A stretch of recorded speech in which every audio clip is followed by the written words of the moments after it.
Of all the indignities life throws at a woman of my age, I never imagined the sharpest would be delivered by my own son. Yet there I was, on my knees at midnight, a worn-out mop in my hands, scrubbing the polished marble floors of his tech company in the heart of Manchester. It wasn't the work I minded. There's a certain quiet dignity in honest labor. It was the look in his eyes whenever he saw me, a flicker of something between pity and shame, as if I were a piece of dirt he wished he could sweep under the nearest expensive rug. Tonight he did more than just look. He laughed, a brittle, high-pitched sound for the benefit of his slick-suited investors.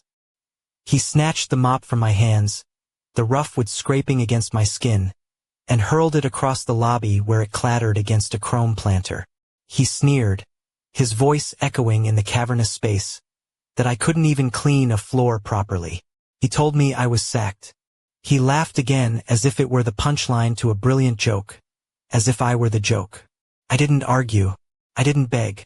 I simply retrieved my coat from the staff locker, walked out into the cold, drizzling Manchester night, and never looked back. But what my darling boy, my James, didn't understand is that a wound like that doesn't shatter a mother like me. It forges her into something harder, something like steel.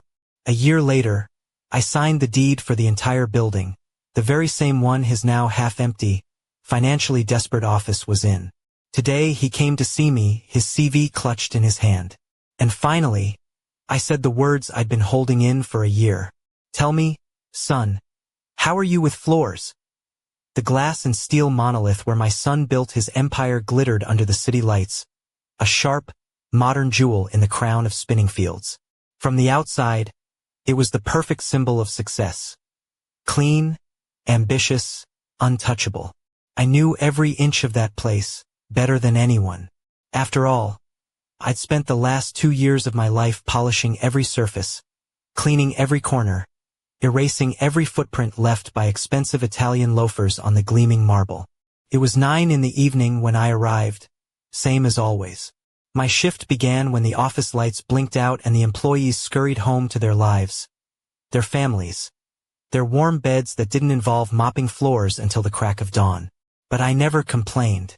This job allowed me to be near James, even if he preferred to pretend he didn't recognize me when our paths crossed in the corridors. My name is Eleanor Vance.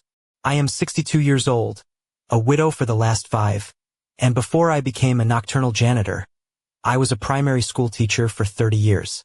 There are nights, as I wipe down the minimalist whiteboards in these sterile offices, that I can almost smell the familiar scent of chalk dust and hear the phantom echoes of children's laughter filling my old classroom. Those were different times, times when I felt useful, valued, necessary. Tonight something was different. The lights on the 12th floor, where Apex Innovations had its headquarters, were still blazing. I could hear the muffled sound of voices and laughter filtering through the thick glass doors. A late meeting, I supposed. James had mentioned something about potential investors during one of our brief, stilted phone calls. I decided to start on the lower floors and leave his for last, hoping they'd be gone by the time I got up there.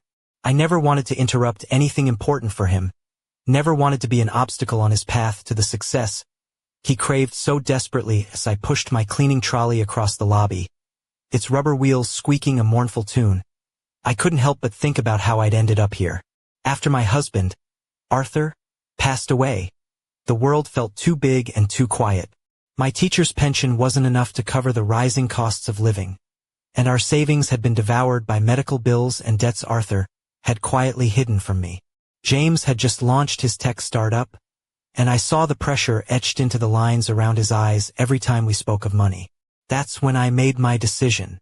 I told him I wanted to help, that I could work part-time in his office doing administrative tasks.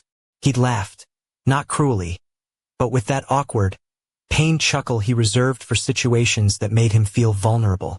He'd said, "Mom, you can't just show up at my office, I have an image to maintain." Image.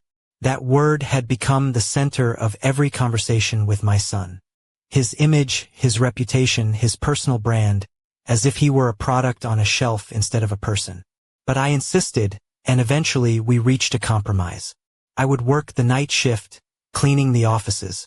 That way, I could help with the expenses and be near him without compromising his precious professional image. He wouldn't have to explain why he'd hired his 60-something mother for an admin role. At first, I thought it was a perfect solution. I had a job, a purpose, and I was contributing to James's success in a way he could accept. But over time, I began to realize that to him, I wasn't his mother working in the building. I was simply the cleaning lady who happened to know his name. Tonight, as I worked my way up, floor by immaculate floor, I could still hear the party on the 12th floor going strong. I decided to clean the 11th floor toilets and wait a little longer. But then I heard something that made me freeze, my hand hovering over the industrial-sized bottle of bleach. It was James's voice, carrying clearly from the emergency stairwell. He was talking to someone, likely one of the investors, and his tone was one I knew well, the one he used when he wanted to impress, confident and slightly boastful. He was saying that yes, they kept the building impeccable, they had the best cleaning service in the city. There was a pause, and then a deeper, unknown voice asked a question I couldn't quite make out. James laughed again. Oh, her? She's just our cleaner. She does her job and leaves. Doesn't say much. The mop handle slipped from my grasp and clattered to the floor, the metallic clang echoing down the empty hallway. For a moment the world stood still. James's words ricocheted around my mind like bullets in an empty cave. She's just our cleaner. 62 years of life, 30 years of teaching, 5 years of widowhood, 2 years of scrubbing his building every single night, and to him I was just the cleaner. Not Eleanor Vance. Not his mother. Just an anonymous woman with a mop. I picked it up with trembling hands and continued my work, but something inside me had shifted. A small but deep fissure had opened in my chest, and with every swipe of the mop across the floor, that crack grew wider. An hour later, when I finally ascended to the 12th floor, the meeting was still in full swing. Through the glass walls of the conference room, I could see James, gesticulating animatedly in front of a group of sharply dressed men and women. I decided to clean the bathrooms and the common area quickly, keeping a low profile. But fate, it seems, had other plans. I was mopping near the conference room when the door swung open. An older man in an impeccable Seville Row suit stepped out and nearly tripped over my bucket. He apologized, an easy smile on his face, as he asked if I was working late. Before I could respond, James appeared behind him, his expression changing instantly when he saw me. His eyes, which a moment ago had been alight with ambition, were now filled with something I recognized all too well: shame. He stammered, his eyes darting between me and the older man, Sir Reginald, as he struggled for words. This, he finally managed, is Eleanor, our cleaning staff. Asterisk our cleaning staff. Asterisk not my mother. Not Eleanor Vance. Just a job description. Sir Reginald nodded politely at me before turning back to James, commending the excellent service, how the building was always impeccable. James just mumbled something, clearly uncomfortable. He asked if I could perhaps finish up later, as they were in the middle of an important meeting. There was an edge to his voice, a harshness I hadn't heard before, that made me take a step back. But before I could answer, other investors began to file out of the conference room. A young woman, her severe black dress punctuated by a slash of crimson lipstick and a blazer that spoke of power and gym-toned discipline, approached us. She began to ask James a question but stopped when she saw me, apologizing for not realizing someone else was there. James cut her off quickly, his voice sharp. It's no problem, it's just the cleaning staff. She's just leaving. Asterisk just the cleaning staff. Asterisk the words hit me like physical blows, each one landing with a sickening thud. In that moment, something inside me broke. Not with a dramatic shatter, but with the terrible, silent crumbling of something that had been holding too much weight for too long. The woman in the red blazer looked confused. She said she thought he'd mentioned that his mother. James interrupted her again, his voice hardening into something ugly. My mother doesn't work here. The silence that followed was deafening. I could feel the eyes of everyone present on me. I could see the confusion on their faces as they looked from James to me. But most of all, I could see the raw desperation in my son's eyes. Desperation to maintain his perfect image, even if it meant completely erasing me from his life. I whispered his name, my voice barely audible. The sun rose slowly over the slate-gray rooftops of Manchester, its weak winter light filtering through the cheap net curtains of my small flat in Withington. It illuminated the dust motes dancing in the air, the crumbs from a dinner I didn't remember eating, and the collection of cold, forgotten cups of tea that had become my constant companions. There was a strange, terrifying freedom in that dawn. For the first time in 2 years, I didn't have to worry about catching the bus to be at James's building on time. I didn't have to haul my trolley through corridors where my own son treated me like a ghost. I didn't have to endure that gnawing feeling of being invisible while I cleaned the tracks of people who saw me as just another part of the furniture. But freedom, I was quickly discovering, was a frighteningly empty room. The first few days passed in a strange haze. I woke at my usual time, made the same weak tea, and dressed in the same practical, dark clothes I wore for work. But instead of heading out, I simply drifted through my flat, a specter haunting the 2 small rooms that constituted my life. The phone remained silent. James didn't call to apologize, to explain, to even ask if I was still breathing.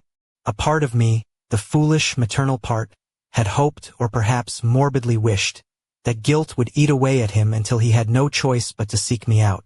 But the silence stretched, day after day, until I no longer flinched when the postman pushed junk mail through the letterbox. It was on the Thursday of the second week that I finally left the house for something other than a pint of milk. The Chorlton Community Center had always been a refuge for me, especially after Arthur died. It was there I had started volunteering, reading to toddlers on Saturday mornings and helping with the adult literacy classes on Wednesday evenings. It was work that reminded me why I had chosen to be a teacher in the first place. The pure, unadulterated satisfaction of seeing understanding dawn on someone's face. That afternoon, I arrived early for the reading session. The children wouldn't be there for another hour, but I needed to be in a place that felt like it had a purpose, even if it was a borrowed one. I sat down in one of the small, blue plastic chairs, surrounded by picture books and posters of the alphabet, and for the first time in 2 weeks, I felt almost like myself. A voice, warm and familiar, pulled my gaze up from the book I was staring at but not reading. It was a man older than me, with a kind, craggy face and a smile that reached his eyes, though it took me a moment to place him. He had a bit less hair and a few more laughter lines than I remembered, but the gentle authority in his posture was unmistakable. It was Arthur Pendleton. I stood up, genuinely surprised. Arthur had been the caretaker of the block of flats in Salford where my husband and I had lived for the first 10 years of our marriage. He was a man with hands that could fix anything and an infinite patience for nervous new wives who called him for every dripping tap. We'd lost touch after we moved to our house in the suburbs, but we'd occasionally nod to each other in the supermarket. He told me he came twice a week for the Fix It for 50s program, teaching older people how to handle basic home repairs. He gestured towards the back of the hall, where a group of men and women were gathered around a workbench. He then asked what I was doing here, that he thought I was still teaching. The innocent question hit me harder than I expected. I told him I'd retired a few years ago, which was technically true, though it left out the messy details. Now, I explained I just volunteered here. Arthur studied me with those shrewd, kind eyes that had always been able to see through a tenant's flimsy excuses for late rent. He asked if I was all right, that I looked. Well, he didn't know how I looked, but something was troubling me. And there, in the middle of a room full of children's chairs and colorful posters, I broke. It wasn't dramatic. There were no sobs or hysterics, just silent tears that traced paths down my cheeks as I told Arthur about the last 2 years, about taking the cleaning job to be near James, about how he'd acted like I was a stranger, about the final, soul-crushing humiliation in front of his investors. Arthur listened without interrupting, just nodding occasionally and handing me tissues from a box that seemed to appear from nowhere. When I finished, he was quiet for a long moment. He said the strangest thing to him was that a man who built a company from scratch didn't understand the value of hard work. I mumbled that it wasn't that he was ashamed of me, of where he came from. He wanted to be someone different. Arthur replied that maybe so, but that didn't mean I had to make myself disappear to make him comfortable. His words stayed with me. He insisted we meet for coffee later that week, and gradually we began to spend more time together. He had fascinating stories about his decades managing properties, and I found I had more questions than I'd expected. I asked him one afternoon, as we walked through the brisk air of Alexandra Park, how he knew he wanted to do this. He admitted he didn't. He'd started because he needed a job and was good with his hands. But over time, he realized he wasn't just fixing pipes. He was helping people feel secure in their homes. There's dignity in that, he'd said. Dignity. The word echoed in my mind for days. It was Arthur who suggested I consider property management myself. He told me I had the temperament for it, patience, attention to detail, a way with people. And after 30 years of teaching, I certainly understood how to make people feel valued. At first, the idea seemed absurd. Me managing properties. But Arthur began to teach me the basics during our afternoons together. He showed me how to read lease agreements, how to assess the condition of a building, how to budget for repairs and maintenance. He insisted it wasn't so different from running a classroom, just that instead of children you had tenants, and instead of homework you had utility bills. 3 weeks after I was sacked, something unexpected arrived in my email inbox. The sender's address was unfamiliar. Davies.consulting@protonmail.com. The subject line simply read, "Information you might find useful." I almost deleted it, assuming it was spam, but something made me click it open. It was from Chloe Davies, James's assistant. She hoped I was well. She said she was there that night when the incident happened. She'd been thinking about it a great deal, and there was something she thought I should know. The building where James worked was having some serious financial problems. The current owner was looking to sell, and there were rumors that several tenants were struggling to renew their leases. She wasn't sure why she was sharing this, except that I had always seemed like a genuinely kind person and what happened that night was just wrong. If I ever wanted more information or just to talk to someone who saw what really happened, her number was at the bottom. I read the email 3 times before the implications truly sank in. The building could be for sale. The building where James had his office. The building I had cleaned every night for 2 years, where I knew every crack in the plaster and every stubborn stain on the carpets. I showed the email to Arthur that afternoon. He murmured that it was interesting, adjusting his reading glasses. He asked if I knew how much something like that might cost. I told him I had no idea, probably millions. Money I most certainly did not have. He said slowly that maybe it wasn't as much as I thought. If it was really in financial trouble, if tenants were leaving, the price might be more reasonable. He looked at me with an expression I couldn't quite decipher. I asked him what he was thinking. He asked if I had considered contacting a commercial property solicitor, just to ask a few questions. No strings attached. The idea was so preposterous I almost laughed. I told him, "Arthur, I'm a retired teacher with a severance check. I'm not a property tycoon." He gave me that smile of his, the one I was beginning to recognize as a sign of impending trouble. He said, "No, I wasn't. I was a woman who knew that building better than anyone, who had experience managing people and difficult situations, and who had a severance check that might just be the right amount for a deposit." That night, I stayed up late, hunched over my old laptop. I searched for commercial property solicitors in Manchester. I read about commercial loans. I studied property listings until my eyes burned. For the first time since Arthur's death, I felt as though I was building something, rather than just surviving. The next day, I dialed the number Chloe had included in her email. I told her it was Eleanor Vance, and I was calling about the email she'd sent. I asked if she could tell me a little more about the situation with the building. The conversation that followed lasted for over an hour. Chloe told me about the tense meetings she'd witnessed, the growing concern among tenants, the rumors that the current owner was losing money every month. She said there was something else, too. James had been incredibly stressed lately, ever since that night. He wasn't sleeping, he was snapping at everyone in the office. She thought he realized he'd done something terrible. I asked her why she was telling me all this. There was a long pause. She said it was because I was the only person in that office who ever treated her like she was a real person. James never really saw her. She was just his assistant. But I had always asked how she was, remembered things she'd mentioned about her family. I saw her. After I hung up, I sat in my kitchen, staring at the notes I'd taken. Numbers, dates, names of other tenants, Details about lease agreements. For the first time in weeks, I called James. It went straight to the offices of Finch and Associates were not in a gleaming glass tower in Spinningfields, but on the second floor of a restored Victorian warehouse in the northern quarter. The kind of place that had once hummed with the sound of textile machinery and now housed design studios, craft coffee shops, and small law firms. As I climbed the wide, wooden stairs that groaned softly under my feet, I felt as if I were ascending towards a version of myself I hadn't yet met.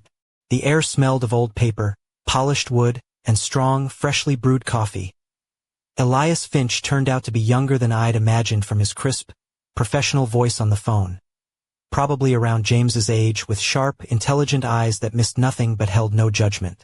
He didn't use unnecessary legal jargon or make me feel foolish for asking basic questions. He listened intently as I laid out my situation, my voice surprisingly steady. I explained that I knew it must sound like a revenge fantasy, but that it wasn't. It was simply that I knew the building, I had cared for it for 2 years, and I believed I could care for it better than its current neglectful owner. He studied me for a moment, a thoughtful expression on his face, before a slow smile spread across his lips. In his 5 years practicing commercial property law, he told me he'd seen far worse motivations for buying a building. An intimate knowledge of a property, he assured me, was actually a tremendous advantage. For the next 2 hours, he educated me.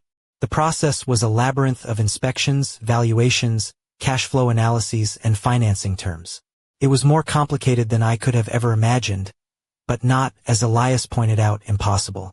Especially if the seller was motivated. He made a few calls right there in front of me, his voice calm and authoritative. The building, he informed me after hanging up, was listed for £2.5 million. But, he added, it had been on the market for 8 months. That suggested they were willing to negotiate £2.5 million. The figure swam before my eyes, making the room feel suddenly airless. But Elias quickly brought me back to earth. With the rental income figures Chloe had provided, and a 20% deposit, the numbers could work. Especially if I could find ways to increase occupancy or improve management. 20%. £500,000. The number was a physical weight in my stomach. It would mean liquidating my entire retirement savings, cashing in the life insurance policy Arthur had left me, and scraping together every last penny I had to my name. It was both terrifying and exhilarating. He told me to let him make some more inquiries and that we should speak again next week. That evening I called Arthur and told him about the meeting. 500,000, he whistled softly through the phone. That's a lot of money, Eleanor. I told him maybe I was mad. He was quiet for a moment before he said that he didn't say I was mad. He said it was a lot of money. There's a difference. He then asked what my gut was telling me. I confessed that I was scared, but also that for the first time in years, I felt like I was building something instead of just surviving. Then let's do it, Arthur said, his voice so firm and simple it cut through my fear. Let's do it. He pointed out that if I was going to do this, I would need help. Someone who understood maintenance, repairs, the day-to-day running of a place. And as it happened, he knew a semi-retired chap who was looking for something interesting to do. And just like that, Arthur Pendleton became my business partner before I'd even signed a single piece of paper. Over the next few weeks, we developed what we generously called our business plan at my small kitchen table. Arthur had contacts all over the city, reliable contractors, plumbers, electricians, people who could help us keep costs down while we improved the building. I had my 30 years of experience managing difficult parents, complicated schedules, and tight budgets. Arthur insisted it wasn't so different. Tenants, he'd say with a grin, are just like overgrown school children. Some pay on time, some need constant reminders. Some look after their space, and some don't. Chloe had become an invaluable source of intelligence. We met for coffee once a week at a small independent cafe, and she would fill me in on the building's inner workings. The unaddressed complaints, the ignored maintenance issues, the growing frustration among the businesses renting space there. James was struggling, too, she told me during one of our meetings. His company wasn't growing as he'd hoped, and the building's owner had been pressuring everyone to renew their leases at a much higher rate. I asked how he was, though I wasn't sure I wanted to know the answer. Stressed, she said. Angry. All the time. She paused, then added that she thought he felt guilty. He asked about me sometimes. My heart gave a painful squeeze, but I kept my expression neutral. He asked about me? Not directly, she clarified. But he'd make comments about the previous cleaning staff and how things weren't as spotless as they used to be. The other day, she'd overheard him asking accounts if they still had my contact information. That a part of me wanted to rush to him, to soothe his stress, to go back to being the mother who quietly cleaned up her son's messes. But a stronger part, a part that was growing more solid every day, knew I couldn't. Not again. It was mid-November when Elias called with news. The seller had accepted my offer, he said, and I could hear the smile in his voice. 2.2 million. The closing was scheduled for the 15th of December. 2.2 million. I had offered £300,000 less than the asking price, fully expecting them to reject it. Instead, they'd accepted immediately. I asked if that meant they were really desperate to sell. He chuckled. It means you made a smart offer at the right time. Congratulations, Eleanor. You're going to own a building. That night, Arthur came over to my flat with a bottle of cheap champagne and a takeaway curry. To Eleanor Vance, he toasted, raising his plastic cup. Who goes from cleaning floors to owning them in less than 3 months? We drank the lukewarm champagne and ate chicken tikka masala while we planned our transition. Arthur would take charge of the day-to-day maintenance and repairs. I would handle tenant relations and the finances. Chloe had expressed an interest in leaving her job with James and coming to work with us as our operations manager. I had asked her during our last coffee if she was sure that working for her old boss's mother might be awkward. She had smiled and said, "Mrs. Vance, you're the only person in that office who ever treated me like I had a brain." James sees a coffee-making, meeting scheduling machine. You see someone with a business degree and ideas about how to make things better. And if James gets angry, let him. I'm tired of working for someone who doesn't even value his own mother. The day of the closing was surreal. Sitting in the solicitor's office, signing document after document, transferring the bulk of my life savings, I felt as if I were watching someone else make these monumental decisions. But when Elias handed me the keys, a heavy, jangling set of metallic keys that chimed as I moved them, the reality hit me. I owned a building.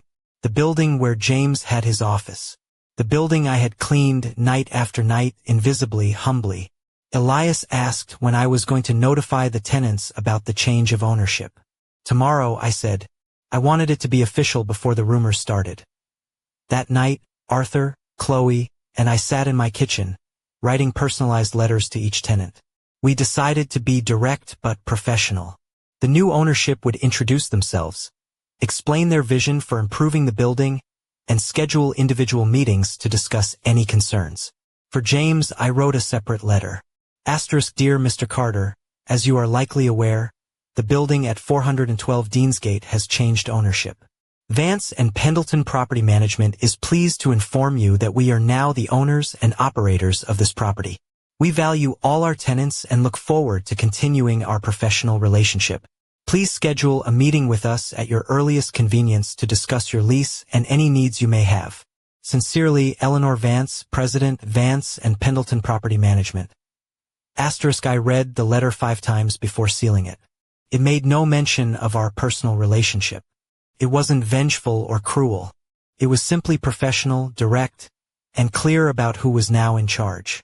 The next day, Arthur and I delivered the letters personally.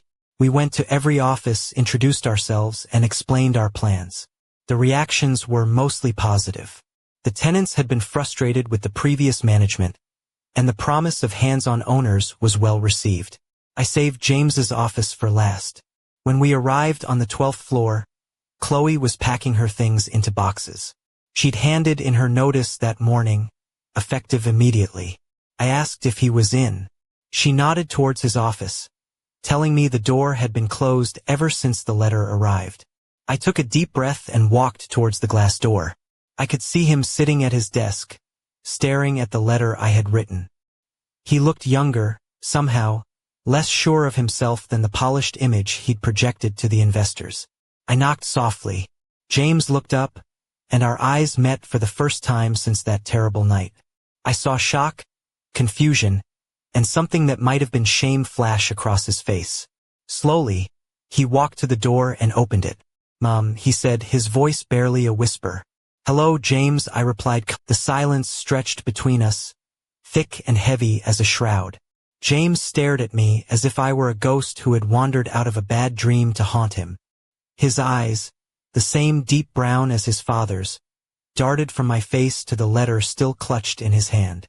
Behind him, I could see his office, the very space I had cleaned so many nights.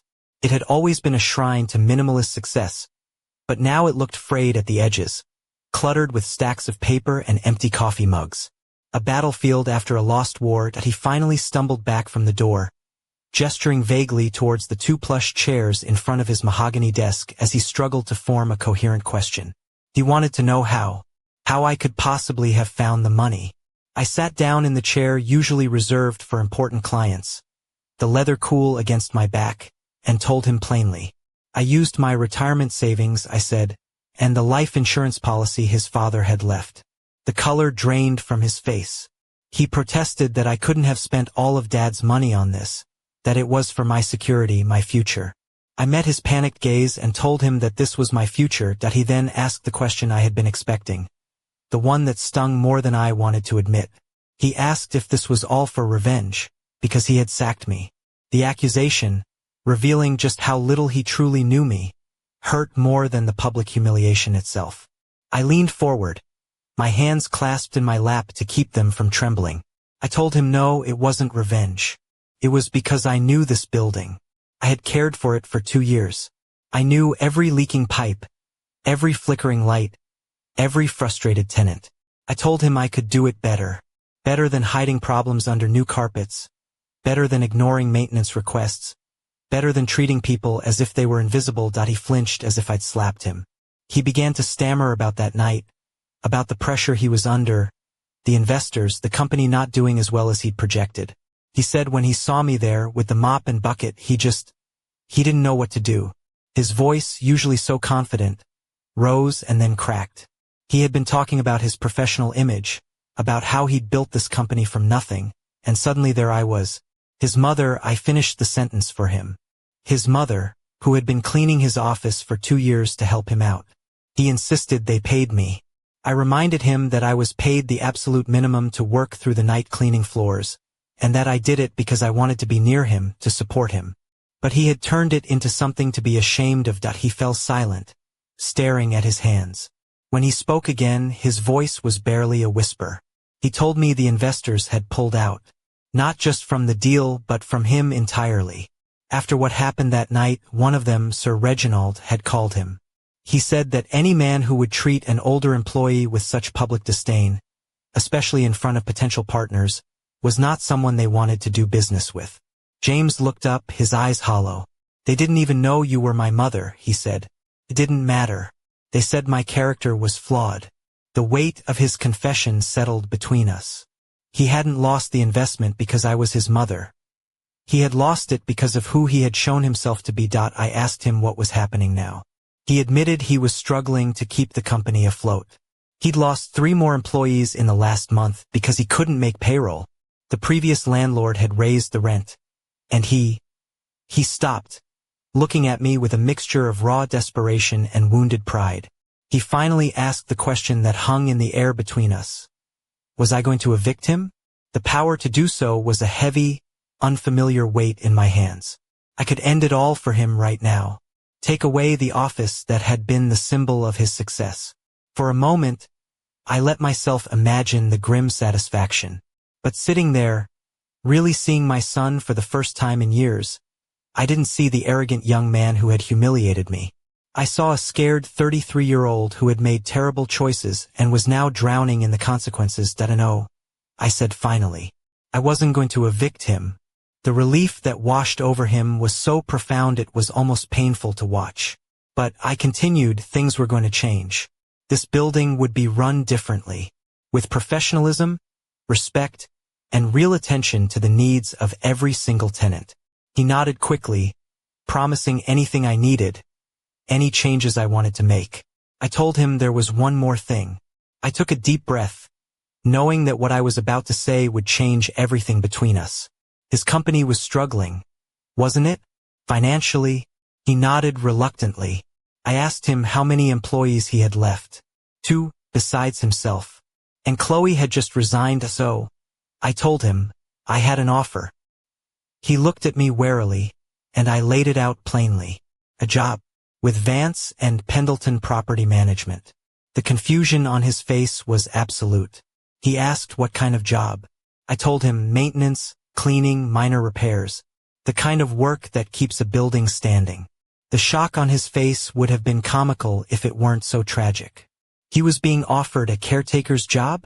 I corrected him. I was offering him an honest job. A job with dignity and purpose. A job that would teach him what it truly meant to keep something running. He shot to his feet, pacing his office like a caged animal. He couldn't believe it. His own mother, offering him a job cleaning floors. I replied that his own mother was offering him a chance to learn what real work was. He spluttered about his degree from Imperial, about the tech company he had built. I reminded him that his company was failing. It was failing because he had valued image over substance, because he had treated people like disposable resources, because he didn't understand that real success is built on respect, not humiliation. He stopped in front of the window, his back to me, staring out at the city. He couldn't do it. He just couldn't. That's fine, I said, rising from my chair. The offer would be open if he changed his mind. As for his lease, I would honor the existing contract for as long as he could pay the rent. But, I added, if his company failed, and from what he'd told me that was a very real possibility, there would be no family exceptions. I could not subsidize his rent just because he was my son. I walked to the door, then paused. I told him one last thing. The job I was offering came with a decent salary, benefits, and the chance to learn a business that was actually working. If he ever decided his pride was worth less than his future, he knew where to find me. I left his office, closing the door softly behind me. Chloe was waiting by the lifts with the last of her boxes. She asked how it went. I told her it went as expected, difficult but necessary. Over the next 3 weeks, I watched from a distance as James wrestled with his pride and his rapidly collapsing reality. Chloe, who had started with me immediately, kept me updated without my having to ask. He'd lost another employee. She informed me one Monday morning. Yesterday, she'd seen him on a job-seeking website. Not looking for staff, but for a job for himself. One afternoon, as Arthur and I were down in the basement reviewing a list of pending repairs, we heard footsteps on the concrete stairs. James appeared. He wasn't wearing his usual suit, but jeans and a hoodie. He looked like he had in university, before ambition had hardened him. He asked, without preamble, if the offer still stood. I put down my clipboard and looked at him directly. I asked if he was sure. This wasn't a temporary job until he found something better. If he did this, he had to be serious. He told me his company had officially folded that morning, his voice empty of its usual arrogance. Yesterday, he'd been served an eviction notice for his flat. He couldn't pay the rent. Arthur and I exchanged a look. I asked where he was staying. On a friend's sofa. For now. I told him the job came with accommodation. There was a small, empty flat on the 3rd floor we used for storage. Arthur and I could clear it out, make some basic repairs. He looked at me, his eyes full of a weary confusion. He asked why I would do that after everything. Because you're my son, I said simply. And because everyone deserves a second chance, even when they've made terrible, hurtful mistakes. He was silent for a long moment. Then he gave a slow, defeated nod. He asked when he could start. Arthur stepped forward and held out a pair of heavy-duty work gloves. Right now, he said with a wry smile, we've a block drain on the 2nd floor, and we can use all the help we can get. James took the gloves. He stared at them for a moment, then pulled them on. All right, he said, his voice quiet. Show me what to do.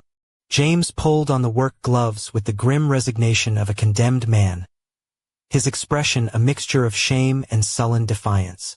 But as we descended the concrete stairs to the 2nd floor, I saw a subtle shift in his posture. Perhaps it was the finality of his situation sinking in, or maybe it was just the simple relief of having a concrete task to perform after weeks of free-falling. The block drain was in the corridor washroom, a small, sterile space that now smelled of stagnant water and cheap air freshener. Arthur opened his large, metal toolbox and began laying out the tools of the trade. A sink plunger, a long drain snake, a formidable-looking bottle of industrial-strength chemical unblocker. He explained to James that they would try the plunger first. He asked if James had ever used one. My son, the man who had once lectured investors on the intricacies of cloud computing, shook his head, a flash of his old shame crossing his face. For years, he had simply paid people to handle any form of manual labor. Arthur, with his infinite patience, simply said that there was no shame in it. Everyone has to learn sometime. He explained the key was to create a firm seal around the drain and use short, forceful thrusts. I stood back and watched as Arthur demonstrated, then handed the plunger to James. My son's first few attempts were clumsy, sending brackish water splashing onto the floor and his trousers. But Arthur corrected him gently, without a hint of frustration. He guided James's hands, telling him to feel the resistance and then push through it. After several minutes of this awkward, rhythmic work, we heard the deeply satisfying gurgle of water finally being sucked down the drain. James looked up, genuinely surprised and pleased, a small bead of sweat on his forehead. He had fixed something. The first of many small victories, Arthur said with a grin. This job is all about solving problems, one at a time. Over the next few weeks, a routine began to form. James would arrive at 8 o'clock sharp, dressed in the practical work clothes we bought him. Sturdy jeans, thick work shirts, steel-toed boots. Arthur would take him through the day's tasks. Checking the heating systems, replacing fluorescent bulbs in the ceiling fixtures, repairing sticky locks, keeping the common areas immaculate. At first, James was all thumbs. He managed to miscut pipes, paint outside the lines, and occasionally create more problems than he solved. But he possessed something that many of the temporary workers we'd hired in the past lacked. He was genuinely trying to learn. He would study the tools as if they were lines of code he needed to decipher. He asked why one type of spanner was different from another, what kind of paint was best for high-traffic hallways versus damp bathrooms, and how to know when to call in a professional instead of attempting a repair. Arthur, it turned out, was a natural-born teacher. He answered every question with unflagging patience, demonstrating techniques over and over until James understood. There was something unexpectedly beautiful in watching these two men work together. One with decades of quiet competence etched into his hands. The other hungry to prove he could be useful for something other than talking. But it was Chloe who provided the true measure of James's changing character. One afternoon in mid-January, she came to my office, a worried expression on her face. She needed to talk to me about James. My heart sank. She quickly reassured me it was nothing bad. It was just that, well, the day before, she had been struggling to carry some heavy boxes of office supplies. Instead of walking past her, as the old James would have done, he had stopped and helped her without being asked. That was nice, I agreed, but she said that wasn't the surprising part. Afterwards, he had asked her about her job, if she was happy working for us, about her ideas for making our operations more efficient. She paused, her gaze direct. In 2 years as his assistant, he had never once asked for her opinion on anything. I asked her what she had told him. She said she told him the truth. That working here felt like working with someone instead of for someone. That I treated her as if her ideas mattered. She then added softly that she also told him he was lucky to have a second chance to learn that. He had been quiet for a long time, she said, and then simply told her that she was right. That conversation stayed with me for days. I was seeing real signs of change in James, but a part of me, the part that had been so deeply wounded, was afraid to hope. The true turning point came on a bitterly cold February night. It was nearly 10 o'clock when my phone rang. It was James, and he sounded stressed. He told me there was an emergency. A pipe had burst on the 4th floor, and water was leaking down into the offices below. I remembered that Arthur was at his daughter's for the night and wouldn't be reachable. I told James the first was on my way, already grabbing my keys. But he stopped me. He wanted to try and handle it himself. He said Arthur had been teaching him about the building systems and he thought he could figure it out. There was a new note in his voice, a mixture of determination and nerves, that made me pause. I asked if he was sure. He admitted he wasn't, but that he needed to try. He promised to call me back immediately if he couldn't manage it. I waited by the phone for the next hour, my hands clasped together, resisting the primal urge to drive to the building. He called me every 15 minutes with updates. He had found the main shut-off valve. He had stopped the flow of water. He had used every towel and mop he could find to contain the mess. He had already contacted the affected tenants to check for damage. Finally, he called to say he thought he had it under control. He was going to stay all night to monitor for any more leaks and would call a professional plumber first thing in the morning. I told him he'd done a good job, my voice thick with an emotion I couldn't name. There was a pause, and then he said thank you, that it meant a lot coming from me. The next day, when I arrived, I found James in the lobby talking to Mrs. Sharma, the tenant whose law office had suffered the worst of the water damage. He was calmly reassuring her that everything would be repaired and repainted by Friday, and that in the meantime, we had set up a temporary workspace for her and her staff on the 5th floor, at no extra cost. Mrs. Sharma looked impressed, commenting that they'd never had such prompt service from the previous owners. After she left, James turned to me, his face alight with a look I hadn't seen in years. Genuine pride in something he had achieved through hard work, not clever talk. He told me Arthur had said he'd handled the crisis exactly as he would have. Then, looking suddenly nervous, he said that he and Chloe had been talking. They had some ideas about how we could expand the business, additional services we could offer, ways to improve efficiency. He wanted me to listen. For the next hour, James and Chloe laid out a detailed plan. They had researched other distressed properties in the area. They had identified services our current tenants would value. They had even sketched out financial projections. At the end of the presentation, James looked me in the eye. He thought I should consider promoting him to maintenance supervisor, with a pay rise and more responsibility. He said he had been learning everything Arthur could teach him, and he believed he was ready for the next step. I looked at my son, this man who had gone from publicly humiliating me to asking for a promotion based on merit, and I felt a wave of pride so fierce it almost buckled my knees. I told him he would have to earn it. I wanted to see 3 more months of consistent, excellent work, and I wanted him to complete a certified course in property management. He smiled, a real, genuine smile that reached his eyes. I've already enrolled, he said. Classes start next week.